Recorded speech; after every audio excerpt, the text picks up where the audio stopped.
Welcome to TradeTheMBI.com. This is Jonas Reports for the 21st of November. And well, here we are, right at the 61%. The market's still very nervous by what's happening with the Russia and Ukraine situation and how that's escalating quickly, and the unknowns with that become rather stark. And at any point, it could change. Obviously, the expectations are some type of retaliation from Russia, the extent of which it more likely to be faced in Europe, since proximity makes it easy to do so.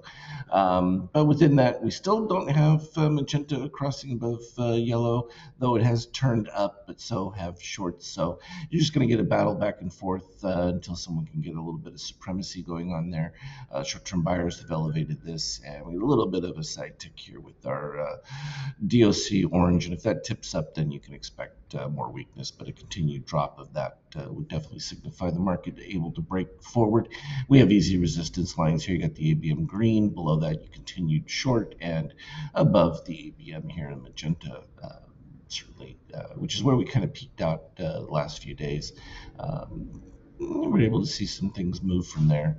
When we look at it from an NQ standpoint, similar situation, no differences. The readings are pretty much identical, and that's all net positive. Not below the red line on the extreme histogram, so that's a positive from that standpoint. But you can see shakeout is into the negative territory. So they got some work to do to try and convince more to jump into it. Treasury's not doing anything at this particular stage. Sort of just everything's kind of frozen at this particular point, waiting for some kind of definitive signaling. Oil, though, I think is going to continue its rise, particularly as tensions grow, because at any point supplies could be disrupted significantly. And that really becomes a really secondary question, whether or not the Russians will supply some of the rebels in the Mideast with weaponry that would definitely be a detriment to the U.S. And that's a very definite possibility if this continues to escalate. And of course, we recognize the world, the euro is in a world of hurt, because it will be the primary target of aggression. And now we're at this danger point. We're below the 105 level, and that really becomes a terror zone. So at some point, you're going to have to see some kind of intervention from either central banks of America or Europe to try and stabilize things, because if it starts to break down and gets close to that parity number, you're definitely heading lower below it. And as I've said for quite some time, it should be sub $1 anyway, but that has been floated for a while, has kept things up. And gold, I expect to continue its rise back up. Along with crypto, we were expecting Bitcoin in that to reach the 100K marker, and almost there. Could happen at any time. What was that peak high? 98.3. So very close.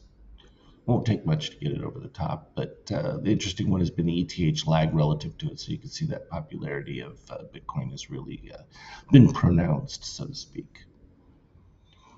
When we look at it from an intraday standpoint here right now in post-European market, relatively soft, taking off a little bit of that pump from yesterday. The interesting part about it, when we go back to yesterday, if I can get this to slide over a little bit, we had that nice late afternoon pump after the big dump, and that's just, again, that option play back and forth. And I think that's going to be something that we'll have to see continue for quite some time until there's some clarity as to the direction of things. And at this particular stage, we're not seeing anything productive. You saw the early morning here was the big drop off pre-market, and then we started to even out as nothing dramatic happened. And so as long as nothing dramatic happens, we're going to get our normal moves back and forth, easy to follow with the pink bars. Anything relevant, though, I will certainly put on Skype chat. Have a good one. Trade well.